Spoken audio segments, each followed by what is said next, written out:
రెండు దాదాపు 5 సంవత్సరాలు అయిపోయింది. 2018 నుంచి 2023 చూసుకుంటే ఇప్పుడు 2024. ఈ 5 సంవత్సరాల 4 నెలల కాలంలో చూసుకుంటే మరి అయ్యన్న పాత్రుడి గారు పనుల్ని చేస్తూ ఉంటే ఈరోజు పెట్ల ఉమాశంకర్ గారు ఈ 5 సంవత్సరాల 4 నెలలు తాత్సారం చేసి ఈ పనులను నత్తనడకన ఒక నాణ్యత లేకుండా ఒక సైడ్ వాల్స్ కూడా లేవండి. ఆ వర్షాలు పడతాయి, ఆ చెరువులు వర్షాలు పడే కాలంలో ఆ చెరువు ప్రాంతం అంతా ఒక చెరువే కాదు, ఆ చుట్టూ ఉన్న పొలాలు కూడా చెరువులాగా మునిగిపోయిన పరిస్థితి.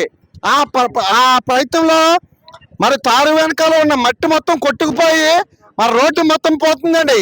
ఇదిగోండి చూడండి, రోడ్డు పక్కన సేఫ్టీ వాల్ లేకుండా సైడ్ వాల్ కట్టుకోవాలి. సేఫ్టీకి కట్టుకోకుండా మట్టి అది దిగిపోకుండా రోడ్డు పాడవకుండా ఎవడన్నా బుద్ధున్న గాడి ఎవడన్నా సరే ఈ సైడ్ వాల్ సేఫ్టీ వాల్ కట్టుకున్న తర్వాతే ఎవడన్నా రోడ్డు వేస్తాడు. ఇలా వదిలేశాడు, రేపు హెవీ వెహికల్స్ ఏమన్నా వస్తే ఏముంది మట్టి దిగిపోద్ది. రేపు ఏమైనా వర్షం గిరిసం అది వచ్చిందంటే అలా కోరేస్తుంది నీరు మొత్తంగా నెల కింద కాలువలోకి. ఈ హంగామా రోడ్డు వేసాడు ఈ అవినీతి ఎమ్మెల్యే. ఏంటి ఎలక్షన్ స్టంట్ కోసం అని చెప్పేసి ఇలా 420 పెద్ద నాయకులు అందరూ కూడా జైలుకి పోతే ఇలాంటి 210 ఎమ్మెల్యేలు కూడా వెనకాల పోతారు జైలుకి. అందులో మాత్రం అనుమానం ఎట్టి పరిస్థితుల్లోనే కూడా లేదు. ఈ రోడ్డు ఒకసారి గమనించండి, నాణ్యత లేని రోడ్డు అనమాట. ఈ రోడ్డు అంతా వేసింది అడావోటి road. Welcome back to V news.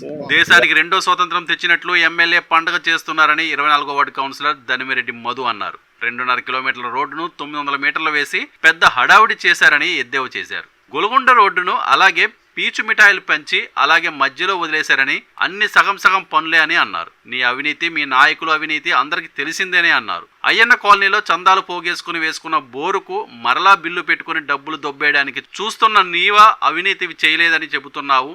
Main road బూడిదతో road వేసి నాసిరకంగా పనులు చేయిస్తున్న ఎమ్మెల్యే గణేష్ ఎన్నికల కోడ్ వస్తుందని తెలిసి హడావుడిగా పూర్తి కాని రోడ్డుకు ప్రారంభోత్సవాలు చేస్తున్నారని అన్నారు. ఈ కార్యక్రమంలో తెలుగుదేశం పార్టీ సీనియర్ కార్యకర్తలు, వార్డు కౌన్సిలర్లు, మాజీ వార్డు కౌన్సిలర్లు, అధిక సంఖ్యలో కార్యకర్తలు పాల్గొన్నారు.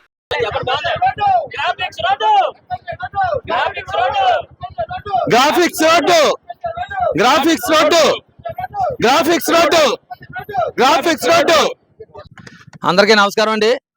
ఈరోజు ఎమ్మెల్యే దేశానికి ఈడేదో 2వసారి స్వతంత్రం తెచ్చినోళ్ళగా పెద్ద అడవడి చేశాడు. ఈ రోడ్లో చిన్నపిల్లల నాన్న తీసుకొచ్చి స్కూల్ పిల్లలకి రోడ్డుకి సంబంధం ఏమైనా ఉందంటే స్కూల్ పాడు చేయడం. కానీ ఇడు స్కూల్కి దీనికి ఏం సంబంధం ఉందా? 2.5 కిలోమీటర్ల రోడ్లు ఎన్ని అడుగులు కానీ వేసాడు. ఇక్కడికి ఎంత 900 మీటర్లు వేసి పెద్ద అడవడి చేశాడు. అన్ని సగం వేయడు, పూర్తిగా ఏది చేయలేదు. మెయిన్ రోడ్డు కూడా ఏదో పావు వంతు చేశాడు. తర్వాత గొల్గొండ రోడ్డు కూడా ఏదో అడవడి చేసి పీస్ మిఠాయిలు పంచి పెట్టేశాడు. వచ్చే వాళ్ళకి పోయే వాళ్ళకి. ఇదేదో రోడ్డు కంప్లీట్ చేసేస్తారు అనుకున్నారు ఈ వాళ్ళు కూడా. అది లేదు, ఇది తెరమస్ రోడ్డు వేసాడని చూడటానికి వస్తే నేను ఎప్పుడు రాలేదు. మా ఊళ్ళు మేము అందరు కలిపితే సుచందాగా ఇచ్చాడు రోడ్డు. దీనికి పెద్ద అడవడి. మొన్నేమో మా కార్యకర్తలు మీటింగ్ పెట్టుకుంటే మరుసటి రోజు ప్రెస్ మీట్ పెట్టి మా లోకేష్ని, మా అయ్యన్న పాత్రుని కామెంట్ చేస్తాడు ఈ ఎమ్మెల్యే, సోడుపప్పు ఎమ్మెల్యే. మా లోకేష్ ఏమో పప్పు లోకేష్ అంటున్నాడు, మీరు సోడుపప్పు ఎమ్మెల్యే అంటాను నేను. ఎందుకంటే అన్ని సగం పనులు ఏది పూర్తి అవ్వదు, పెద్ద అడావడి చేస్తాడు. అవినీతి గురించి మాట్లాడుతాడు. 1 రూపాయి అవినీతి తీసుకోలేదని మన ప్రెస్ మీట్ లోనే. అవినీతి లేదు నాకు అలాగని చెప్పేసి వారు, బాబు నీకు తెలియటం లేదంటే నీకు అవినీతి కాదనుకుంటామేమో కానీ నర్సీపట్నం నియోజకవర్గం ప్రజలందరికీ కూడా నీ అవినీతి, మీ వైఎస్ఆర్సీపీ అవినీతి ఏటేటి చేశారన్నది ప్రతి ఒక్కరు కూడా గమనిస్తారు. నీకు తెలియలేదేమో. అయ్యన్న కాలనీలోని జనాలందరూ డబ్బులు వేసుకొని కళ్యాణ మండపం ముందర బోర్ వేశారు. బోర్ వేసుకుంటే 2 సంవత్సరాలు అయిపోయిన తర్వాత ఇప్పుడు ఎజెండాలో బిల్లు పెట్టాడు ఎమ్మెల్యే 2 లక్షలు దెబ్బడానికి. నాకు అవినీతి ఏమి చేత కాదంటాడు. మెయిన్ రోడ్డు ఏమో బూర్ది కడెత్తుంటే డీఎల్ కాలకి మేము అందరం కంప్లైంట్ చేసాం, మేము అవినీతి ఏమి చేయలేదు అంటున్నాడు. ఇదేమో ఇంటింటికి కొలం అని చెప్పేసి రోడ్లన్నీ తవ్వేస్తే ఆ కాంట్రాక్ట్ ఆడికి ఇంకా బిల్లు అవ్వలేదు. ఇదేమో ఆయన లంచం అడిగాడు కమిషన్, ఆడు పారిపోయాడు. అదో పక్క బాబు మళ్ళీ మాకు ఇదో పక్క ఏంటి అని చెప్పి పోయాడు. ఇన్ని అవినీతి కొటేషన్ 2 సంవత్సరాల కింద కొట్టిన బోర్కి కూడా బిల్లు పెట్టచ్చని నీకు ఇన్ని తెలివితేటలు ఉన్నాయని మీ జగన్మోహన్ రెడ్డికి కానీ తెలిస్తే సజ్జల రామకృష్ణారెడ్డిని తీసేసి నేను నెట్టేసుకుంటారా బాబు, ఎలా డబ్బులు తెప్పాలా, ఏం చేయాలా ఆ సంగతి ఆయన తెలియలేదు. ఇక్కడ ఎమ్మెల్యే సీట్ ఎవడోడికి ఇచ్చి నేను తీసుకుపోను అక్కడికి. నువ్వు అవినీతి గురించి మాట్లాడుతున్నావు. బుద్ధి తక్కువ మాటలోనో బుద్ధి తక్కువ పేలడం మానే. ఇంతకుముందు ఏం చెప్పావు, అన్నా canteen election stunt Ayyanna Patrudu గారు అప్పుడు ఎలక్షన్ ముందు పెట్టారు అని చెప్పు. మరి ఇప్పుడు నువ్వు చేసేదంటే ఎలక్షన్ 10 రోజుల్లో కూడా ఉందానికి రోడ్లు అయ్యి అడవటి రోడ్లు వేయించావు. ఏ గాలి దొరుకుతాయి. నువ్వు సగోడివే రోడ్డు ఏమీ లేదు, నాకు గమలేదు అనుకోకు. ప్రతి ఒక్కరు కూడా గమనం చేశాను. అందరికీ నమస్కారం.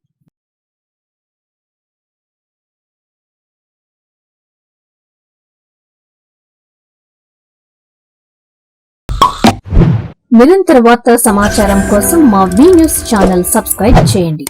నోటిఫికేషన్ కొరకు బెల్ ఐకాన్ని యాక్టివేట్ చేయండి.